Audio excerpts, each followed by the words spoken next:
Alright guys, I got a short pickup video today. Not very many games on this one because I'm waiting for a whole bunch more to come in the mail that I'm too impatient to wait on. So let's get right into it. I got a couple Game Boy games to add to my collection. I have a very small Game Boy game collection. This is Bart Simpson's Escape from Camp Deadly. Found it at a dollar store. Contacts look great. It's in good shape. So that one was actually inside a case that had the Home Alone game, and I ended up asking the guy if he could swap the case, and I'll just put that game in there. But this is a way cooler game that I found use for the case for. We got Fist of the North Star. I can barely read that, it's very tiny. 10 Big Brawls for the King of the Universe is the subtitle on this one. I actually tried playing this one, and it's pretty cool. It's pretty cool. I enjoyed it. It gets really tough into like the fourth fight. It's actually just a straight up fighting game, like a Mortal Kombat. And you might be asking how I'm playing these games if my Game Boy is in the States for now. I picked up this bad boy. Got the Retron 5 in the limited edition, like Miami Vice-like colors. So this plays the Genesis, the SNES, NES, Famicom even, I believe Super Famicom as well, and Game Boy games go right in here, including Game Boy Advance. I'll show you the controllers now, but I was playing those couple Game Boy games on that machine, and it looks great. It works pretty fantastic. It came with a couple controllers. One of the big reasons why I got this was because it came with an SNES-like controller, and this is very comfortable. It's solid. This is what I've been using because the alternative being this guy right here, which is the original Retron 5 controller that all the special editions one came packaged with, and it's just like awkward to hold. I haven't actually used it, but it has micro switches, which that's neat, but I wouldn't use this as a replacement for like a regular D-pad. These are very clicky up here. As you can see, it's a weird shape, but cool. I like having options. So we have that guy as well. I've been playing a few Game Boy games then. Let's move on to our other pickups. This is a game that I've been meaning to get for a while now. Metroid Prime Federation Force. It has like really crappy reviews, and it has a couple modes. It has the adventure mode, and then it has this blast ball, which is supposed to be like the best part of the game, but it's more like multiplayer centered, kind of like a Rocket League style game. Just, you know, not the sequel or spin-off that anyone was asking for, but that kind of made it more collectible in my opinion. So I got this guy finally. Thing about being in Canada and buying games here is they'll have European markings sometimes. They're not like the PAL versions of games, but they will put French. So like the back is littered with French language. But yeah, nothing of note in here. But I'm pretty happy to have this guy. Then this one is, I'll talk about this one first. Risk of Rain 2. This particular one came with Risk of Rain Part 1. This is just like an 8-bit, two-dimensional, just side-scrolling roguelike. Not interested in that. Tried it out real quick, but I installed this on my PS5, and I've been playing it with my friends in Miami, and it's super fun. Risk of Rain 2. Really cool roguelike with a bunch of power-ups and upgrades. Very challenging, but yeah, it's fun. The visuals are cool. Very cell shaded. Soundtrack is awesome. So yeah, I've actually been enjoying this one for the past few days, and it runs really well on PS5. I'm not sure if it has a 60 FPS upgrade because it already runs at 60 FPS on the PS5, so I'm not really sure how it is on PS4, but cool game. Very much enjoying that. Okay, this is a game that I've been wanting to get for a long time. 3D Dot Game Heroes. It's a hidden gem, definitely, on the PS3. I just heard that PS3 games are starting to climb up in price, and this one being one of them. I never remembered this game going for like $120 or something insane like that, but I never saw it out in the wild, and I just Amazoned this bad boy. I wanted to have it. It's in perfect condition. It wasn't sealed or anything, but it has the full color manual, I believe. I'm not sure if yep, that's a rarity nowadays. So that's really awesome. I believe you can make your own hero, create them out of like Minecraft blocks type deal. So that's really neat. I heard it's a really good game as well. Kind of like a Zelda clone, like the retro Zelda top-down RPGs. But, yeah, it looks sick. I want to play it. I want to play it right now. And moving on actually to our last 3 games. The last one's going to be a little bit different because I'm going to do like a slight unboxing of sorts. First one is this piece of poop. It's Shaq Fu: A Legend Reborn. I got this game digitally for free because I bought NBA All-Stars or something, NBA Street All-Stars or something weird like that on my Switch.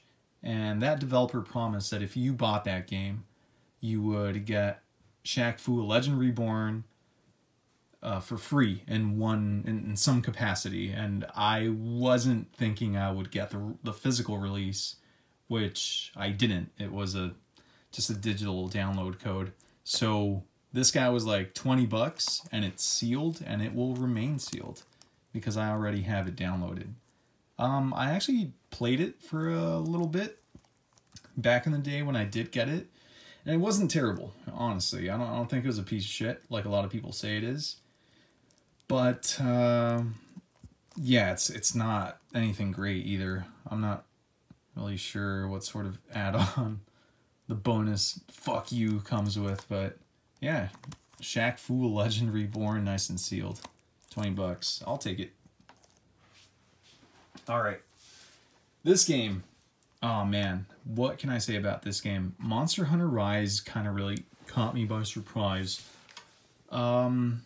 The only other Monster Hunter game that I had ever played was Monster Hunter World on PS4 when it came out, and you know, that was one of the first multi-platform AAA Monster Hunter releases for, you know, that gathered such a large audience because it was made available on all those platforms. And the formula, they tweaked it for that game. They made it more open world, but with the nuances of Monster Hunter games of the past.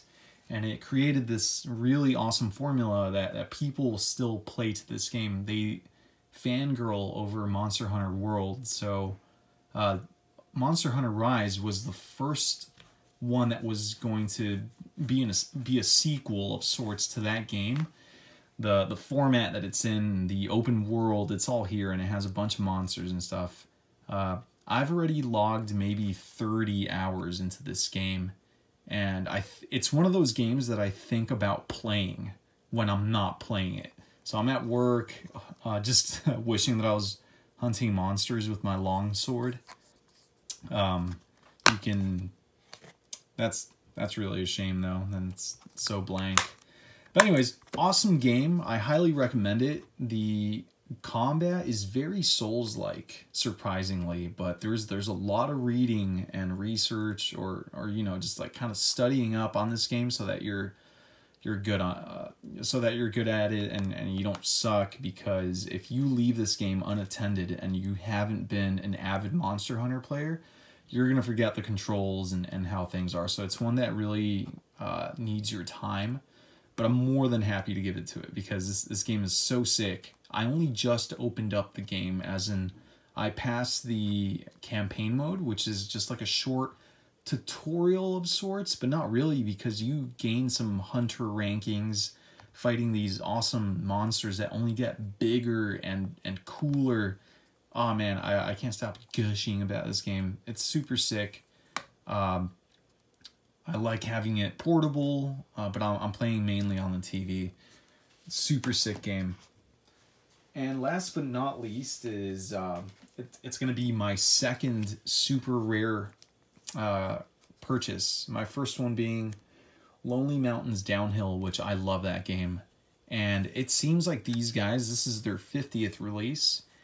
These guys put a lot of love into their releases, and I kind of didn't want this game. I have it digitally on PS4, so I think I'm going to keep this guy sealed, but I'll do an unboxing of sorts, just so that you can kind of see what these super rare games guys are all about. I'll give you like a little card thing. But anyways, every release of theirs, it seems, because Lonely Mountains was the same one, does something crazy to the game itself, and then it comes packaged nicely here. Lonely Mountains Downhill, I guess the exclusive and pretty part about that game was that it came with a slipcover that had like embossed tire treads on it. And you know, every game comes with a manual and some trading cards that I'm gonna open up here. So they all come in this little plastic bag. I tried salvaging this sticker, but no problem, as you will see in a bit. Let me see if I can do something like this. I don't care too much for this sticker, really. That's not gonna work, is it? I want... Bear with me, guys. This should be fun for you. And okay, I'm gonna damage something here, like the actual game box. So let's just... I think I got it. I don't know why I care so much. I already ripped it. You know, as a collector, I want to keep everything. Oh, there he is. Fuck. All good. You will see why I don't care too much about that sticker. Game. And the stuff inside. It comes with the full-size version inside, and that I'll put in my little sticker book that I mentioned in my last video. And these are the infamous trading cards, which I shall put in my little Rolodex. Let's see what we got. Some psychopath serial killers like keeping these sealed as well, but it's not that serious, guys. So let's flip through them.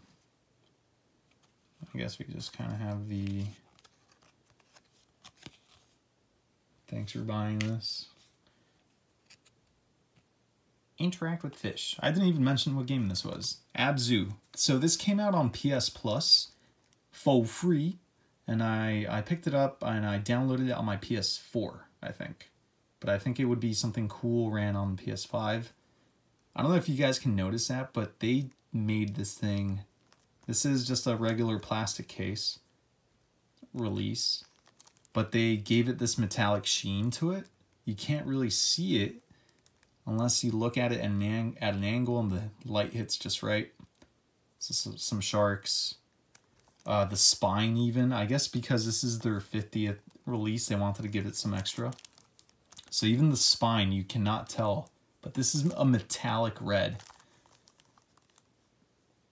So yeah, I think this guy's going to stay sealed. There's some strange splooge marks on this cellophane for some reason.